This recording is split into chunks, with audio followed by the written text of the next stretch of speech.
Ernest Shozi, Deputy Head Libraries and Heritage uMasipala weTheku.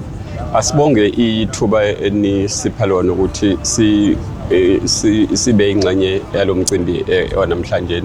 Mhlambe sibonge also necebo lothu ukuthi liqhamuke nale idea efana naleni ukuthi kwakhiwe le park lana kuzokwazi ukuthi kube i-burial site. Inkinga esinayo la eThekwini indala yokungabi bikho khona komhlaba ongcwaba.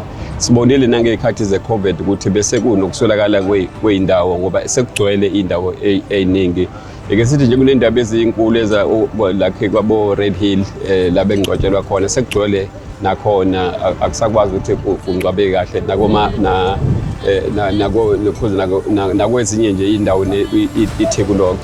Into ke esibona lesijabulela kakhulu ukuthi i-private sector nayo njengoba icebo lothile lenza nje ukuthi lithathe initiative. Sijabulela kakhulu le initiative ethathwe icebo lethu ukuthi nathi sothi join hand la kufanele sisebenzisane khona ne-private sector sikwazi ukuthi sidile nalento. Ikhona ke eminye imhlaba besike sayi-identify njengalapha eOttawa somasipala esithengile ukuthi nayo ilungiswe ukuze ikwazi ukuthi isize kule ngwadla esibhekelene nayo. Siyayizama ke kodwa ke kusasebenzeka siyilungise ukuthi ihlelekele ibe indawo esesimweni esihlelekile ukuthi ikwazi ukuthi ingcwaba. Kodwa lena into enhle ngayo i-central ngoba mawubheka abantu abaqhamuka endaweni ko-Pinetown ko-Westville omlazi nakulezi ezinye indawo bazokwazi ukuthi bakwazi ukuthi bayisebenzise.